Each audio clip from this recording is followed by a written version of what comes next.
हे तळलेले मोदक बघा किती सुंदर दिसत आहेत ना आणि बनवायलाही खूप सोपे आहेत आणि एकदम खुसखुशीत होतात. तुम्ही हे 15 दिवस जरी ठेवलात ना तरी अजिबात नरम पडणार नाही. त्यासाठी मी काही टिप्स सांगणार आहे, ज्या फॉलो करून तुम्ही बनवलात हे मोदक ना तर एकदम असे खुसखुशीत होणार आहेत.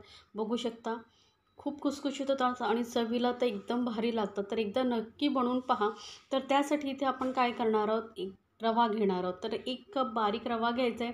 बारीक नसेल ना तर तो थोडा मिक्सरमध्ये फिरवून घ्या म्हणजे बारीक होईल. शक्यतो बारीक रवाच घ्या. त्यानंतर समप्रमाणात आपण इथे घेणार आहोत मैदा. तर 1 कप रव्यासाठी आपण इथे 1 कप मैदा वापरलेला आहे. आता यामध्ये घालूया थोडंसं मीठ. कुठल्याही गोडाच्या पदार्थामध्ये मीठ असेल ना तर तो पदार्थ खरंच खूप छान लागतो. आता इथे एका भांड्यामध्ये मी घेणार आहे तूप. तर इथे आपल्याला तुपाचं मोहन घालायचं आहे. तर तूप चांगलं कडकडीत तापून घ्यायचं आहे. त्यानंतर इथे 4 चमचे आपल्याला मोहन घालायचं आहे. उरलेल्या तुपाचा वापर आपण नंतर करणार आहोत. आता हे तूप गरम आहे त्यामुळे ना चमच्यानेच मिक्स करून घ्यायचं आणि नंतर मग हाताने आपल्याला हे चोळून चोळून चांगलं लावून घ्यायचं आहे. प्रत्येक ना रवा आणि मैद्याच्या कणाकणाला हे मोहन लागलं पाहिजे तुपाचं. त्यामुळे चांगलं हाताने रगडून घ्यायचं. त्यानंतर याची मूठ बांधून बघायची. घट्ट राहत असेल म्हणजे आपलं मोहन बरोबर नाही तर थोडंसं तूप अजून यामध्ये घालू शकता. तर यामध्ये थोडंसं पाणी घालून आपण ना थोडंसं असं घट्टसरच असा गोळा मळून घेणार आहोत. जास्त पातळ मळायचं नाही आहे आपल्याला किंवा सॉफ्टही नाहीत. बघू शकता थोडा घट्टच आहे. आता याला परत थोडंसं पीठ तेल लावून घ्यायचं आणि मळून घ्यायचं आहे. आता तुम्ही म्हणाल की घट्ट का, तर ते मी तुम्हाला पुढे सांगते घट्ट पीठ का मळायचे. आता हे पीठ आपण असं झाकून साईडला ठेवून देऊया. तोपर्यंत आपण याचं जे सारण आहे ते बनवून घेऊया. त्यासाठी मी कढई ठेवलेली आहे. त्यामध्ये उरलेलं जे तूप आहे ते घालते. एक छोटा चमचा आपल्याला तूप हवं आहे, जास्त तुपाची गरज नाही. त्यानंतर एक छोटा चमचा आपण इथे घालणार आहोत खसखस. खसखस थोडीशी भाजून घ्यायची चांगली. खसखसमुळे ना हे मोदक खूप छान लागतात चवीला. सोबतच काही ड्रायफ्रूट्स घालायचे. तर इथे काजू, बदाम तुम्हाला जे आवडतील ते घालू शकता. थोडेसे काजू, बदाम घालायचे आहेत आणि मनुका घालणार आहे, पण ते मनुका थोड्या वेळाने घालायचं कारण त्या लगेचच करपतात त्यामुळे. तर थोडंसं परतल्या गेल्यानंतर 1 चमचा मी इथे घालते सफेद तीळ. थोडेसे सफेद तीळ नक्की घालून बघा, खूप छान लागतात चवीला मोदक. तर याआधीही मी तुमच्याबरोबर उकडीच्या मोदकांची रेसिपी शेअर केलेली आहे. त्याची लिंक वरती आहे, ती नक्की पहा. तर बघा आता यामध्ये घालूया मनुका.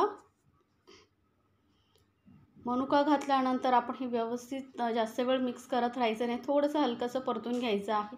आता यामध्ये आपण घालणार आहोत डेसिकेटेड कोकोनट. मार्केटमध्ये तुम्हाला इझिली मिळतं. हे खोबऱ्याचा कीस सुका असतो तो घालायचा आहे. 1.5 कप घालणार आहे मी. आणि हा आता डेसिकेटेड कोकोनट खोबऱ्याचा चुरा घातल्यानंतर आपल्याला सतत मिक्स करत राहायचं आहे. लक्षात ठेवा अजिबात सोडायचं नाही आहे कारण हे लगेचच करपतं, लाल होतं. त्यामुळे जास्त वेळ न घालवता पटापट मिक्स करत राहायचं आहे. कढई खूप गरम असते ना त्यामुळे हे करपू शकतं. म्हणूनच थोडंसं असं बघा लालसर होईपर्यंत आपल्याला हे भाजून घ्यायचं असं. तर खोबरं एवढं लालसर होईपर्यंत भाजून घेतल्यानंतर आता हे पूर्णपणे थंड करून घ्यायचं आहे आपल्याला. लक्षात ठेवा फॅन खाली ठेवून मी थंड करून घेते. आता हे सारण आपलं बनवण्यासाठी तयार आहे. खोबरं जे आहे पूर्णपणे थंड झालेलं आहे. तर यामध्ये आपल्याला काही साहित्य ॲड करायचं आहे. तर इथे मी घेते पाऊण कप पिठी साखर. साखर थोडी मिक्सरमध्ये फिरवून घ्यायची. घरच्या घरी पिठी साखर तयार होते. त्यानंतर थोडीशी वेलची पावडर घेतलेली आहे, साखरेमध्ये वाटून घातलेली आहे. थोडीशी जायफळ पावडर घालायची आहे आणि यामुळे ना खरंच सुगंध खूप छान येतो. आता हे सर्व साहित्य आपल्याला व्यवस्थित मिक्स करून घ्यायचं आहे. आता साखरेचं प्रमाण ना तुम्हाला किती गोड आवडतं आहे त्यानुसार कमी जास्त करू शकता. आपण 1.5 कप डेसिकेटेड कोकोनट घेतलेलं आहे, त्याच्या अर्धा आपण साखर घेतली होती. सारण तयार आहे आपलं. त्यानंतर आपलं हे बघा पीठ मस्त मुरलं गेलं आहे. थोडंसं चांगलं मळून घेऊया परत. आता तुम्ही म्हणाल की पीठ मी का सांगितलं होतं घट्ट ठेवायचं, कारण ना आपल्याला याचा जो मोदकाला खुसखुशीतपणा, कुरकुरीतपणा येण्यासाठी असं थोडं घट्ट पीठ असेल ना तर खुसखुशीत होतात मोदक. पातळ केलात ना तर मग ते थोड्या वेळाने नरम पडतात. तर जसं समोस्याला वगैरे बघा पीठ ते लोकं घट्ट मळतात, तसंच आपल्याला हे मळून घ्यायचं असं. आता याला पीठ, तेल वगैरे काही न लावता छोटा गोळा करून लाटून घ्यायचं.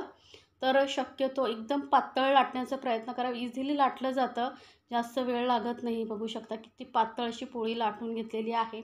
आता यामध्ये ना मी तुम्हाला 3 प्रकारे मोदक कसे बनवायचे ते सांगणार आहे. तर सर्वात आधी काय करायचं आहे आपल्याला या प्रकारामध्ये मध्यभागी सारण ठेवायचं आहे. तर तो 1.5 चमचा एवढं मी सारण घालते. थोडे भरलेले मोदक असतील ना तर खाण्यासाठी छान लागतात. आता हा पारी आपल्या हातावरती उचलून घ्यायची आणि बाजूने एक एक 3 बोटांच्या साहाय्याने याला आपण अशा कळ्या पाडून घेणार आहोत. तर बघू शकता ज्या पद्धतीने तुम्हाला सोपं पडेल त्या पद्धतीने तुम्ही बनवू शकता. तर 3 प्रकार इथे मी तुम्हाला दाखवणार आहे. तर बघा या पद्धतीने तुम्ही कळ्या पाडून घेऊ शकता.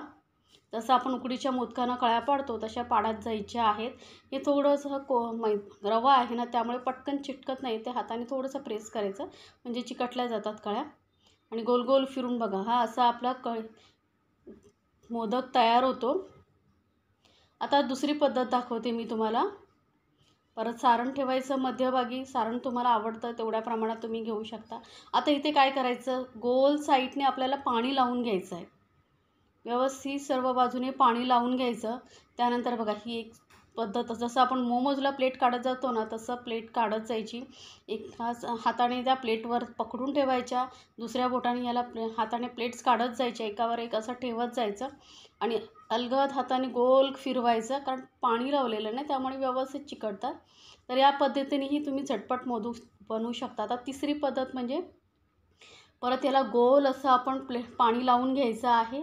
त्यानंतर आधी प्लेट काढायच्या आहेत हाताच्या साहाय्याने, बोटांच्या साहाय्याने तुम्ही अशा प्लेट आधी काढून घेऊ शकता. तुम्हाला जर सारण मध्यभागी भरून नंतर प्लेट काढायला जमत नाही तर आधी तुम्ही या पद्धतीने ह्या ज्या आहेत कळ्या पाडून घ्यायच्या आणि नंतर तुम्ही मध्यभागी सारण भरू शकता. असंही तुम्ही बनवू शकता. जी सोपी पद्धत पडते ना तुम्हाला वाटते त्या पद्धतीने बनवा. पण मी जसं मोमोजला कळ्या पाडतात तसं दाखवलं आहे त्या पद्धतीने तुम्ही बनवलात ना तर झटपट मोदक होतील. आता मध्यभागी भरायचं आहे सारण. हे बघा 1 ते 1.5 चमचा सारण बस होतं.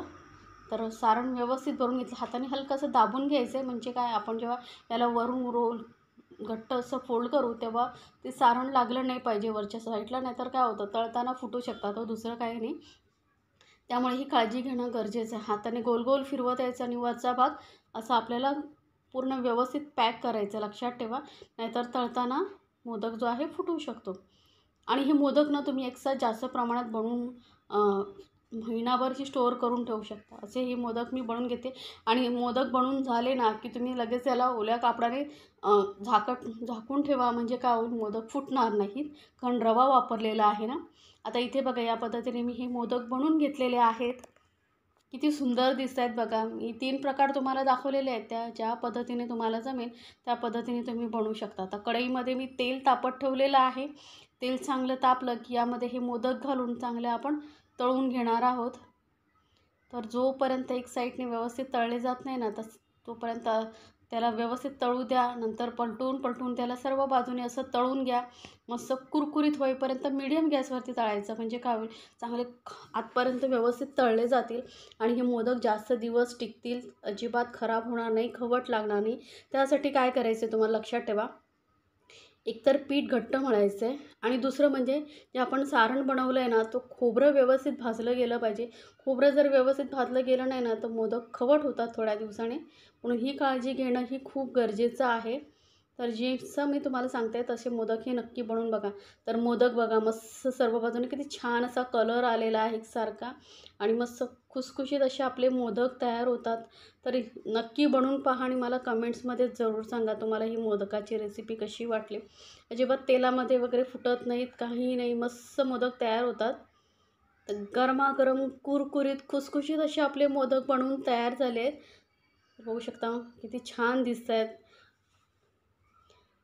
तर मी तुम्हाला एक तोडून दाखवते. कुठेही याला पापुद्रे वगैरे आलेले नाही आहेत. एकदम खुसखुशीत असे आपले हे मोदक तयार होतात.